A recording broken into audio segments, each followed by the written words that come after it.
This year has been like no other in living memory, but as the sports turn up for their last training session before Christmas, the players are in determined mood to have some fun. In a special edition of the Gaffer's vlog, Kevin Anderson spoke with Danny Bloor about his memories of the year and to find out the supporter of the week. There's also a special message from the playing staff and management at the end, so don't go away. Well, Danny, last week of the year coming up. 2020 is a year that people would probably want to forget, but are there some memorable moments that do stand out for you? Oh yeah, Kevin. Firstly, hi to everyone. Yeah, I really think there is. Firstly, I'm going to say one a bit of on a personal basis. Our last game of last season, the day I was 50, March the 14th, when we beat Maidstone by 3-0. That was something that long lived with me in the memory, particularly with my granddaughter being at the game as well. And I thought, you know, the boys were magnificent that day, and what a way to, unfortunately, it was unfortunate in the end, but the way we ended that season. And then you move on to this season, and I think it's been a number of highlights. It started, you know, who gave us any chance that first FA Cup game away at Dorking?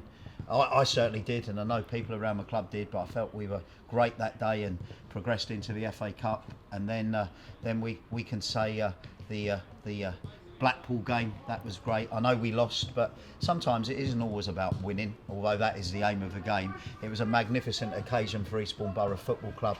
Obviously, it was a massive shame the fans weren't here, but I think everyone at the club showcased themselves really well, both on and off the field. Alas, we didn't win. But as we said at the time, many congratulations to Blackpool, and I've sort of found myself following their results. I know Dave Blackmore does now as well, so that was a massive highlight.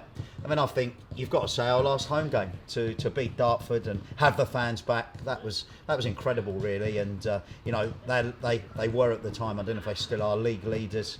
It's always nice to beat a side that's managed by Steve King. Steve, probably one of the best managers in the league, so that was really nice as well. So I think there've been massive highlights. So as you say, it's been the most unusual year. I spoke to you in the week, Kevin, and yes. You know, from your age to my age to the young uns' ages, it's been the most peculiar year in our whole lives. And let's pray and hope as we look at Christmas that things improve as we move into 2021.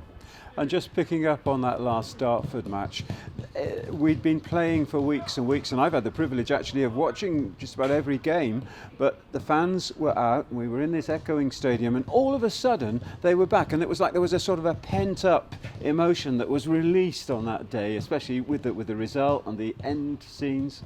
Yeah, I think I won't lie. I think it took them a while to get going. In all honesty, I think they, you know, but they certainly did. And you know, I've said it many times. I think this football club, Eastbourne Borough Football Club, is all about the fans. I feel that they're very, very, very, very good. They're very loyal, and it was great for them to be there against Dartford, as you say. You and I were also chatting in the week about the turnaround that you've achieved. If we think of playing staff, there are so many new faces that you've brought in, and you've welded a complete new team, really. Yeah, I didn't until we spoke about that. I didn't really realise so much. I think from my first league game as manager, when we won 1-0 at Hungerford, a Dean Cox header. I know that's a rarity.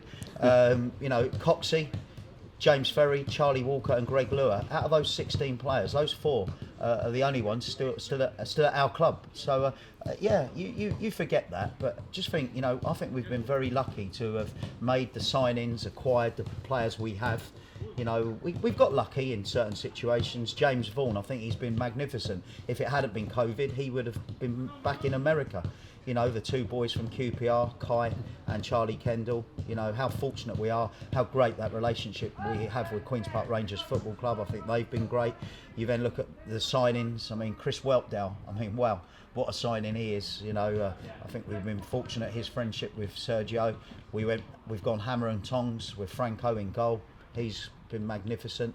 Mitch Dickinson, James Hammond, you know, these are good players. And you know, you had Joel Rowlinson, you know, you then had Stephen James, who we acquired towards the start of this year. I think what they are, all of those people I've just mentioned, and I apologise if there's 1 or 2 I forgot. Of course I have. Charlie Lambert, you know, what a lad he is as well. And I think all of the people we've in our squad now are good human beings and very, very, very honest and really care about Eastbourne Borough Football Club. And that really, really matters, doesn't it? It's about character and about commitment and loyalty and being part of the Borough family, really. Well, I think that nothing was more apparent in our last league game at Concord. You know, we've been there many a times, and I won't lie, I think we've been pretty poor there in all times, and I think we all felt that after 45 minutes last, couple of weeks whenever it was, a couple of weeks ago, wasn't it?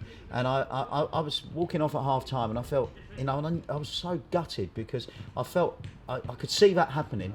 And then to see the transformation in that second half, and I thought Charlie Lambert and Joel Rowlinson were the catalyst for that happening. I felt so proud of our football club, because we've rolled over there in the past. I think we lost there 5-0 last season, and quite frankly, it was abysmal. And then to see that turnaround, and let's not beat about the bush. We was heading for a 5-0 defeat again. But to see that turnaround, and perhaps on another day, Hamo might have even won the game for us. I couldn't have been any prouder. But what these boys stand for is hard work. You can have the best players in the world, and one of the top managers said it. I can't remember who. You must outwork your opposition before you win the game. Mm-hmm. We think of it as halfway through the season, but actually it isn't. With 13 games played, 27 to play, what you've given yourselves though is a very good platform for going on from here. That's a great word, platform. And our first target, as it was at the start of the season, was to remain in the division. I feel if we can get 40 points, so we've got 20 points from 13 games, so we need to reach that 40 point mark ASAP, and then we can have some fun. We can enjoy it. Who would have said as we approach Christmas that Eastbourne Borough Football Club, from where we've been, would be 5th in the league? I'm sure very few people would have predicted that. But we're there, and you're there on merit. As we say, 13 games, 20 points. It'd be great if we can continue it. But football's a funny old game, as I think it was Mr. Greaves used to say, and things can change. So we're firmly keeping our feet on the ground. We're looking forward to our next game against Maidstone on this bank holiday Monday, the 28th of December. Then we travel to Havant. Then it's Billericay at home. There's no easy games in this league, as we know. So we just keep our feet on the ground, work hard in training. You can see the boys here, how hard they work, and that's what we're all about. So we just keep our feet on the ground and get to that 40 point mark and then see where it takes us. Well, thanks very much for all that, Danny. We know that you're on a mission and the club's on a mission, and we're all on there with you. Thanks, Kevin. And I'd like to just before I leave, you'll see we've wished you all a very Merry Christmas. There's no supporter of the week this week because everyone is a supporter of the week this week. As we said, it's been the most unusual year of our lives.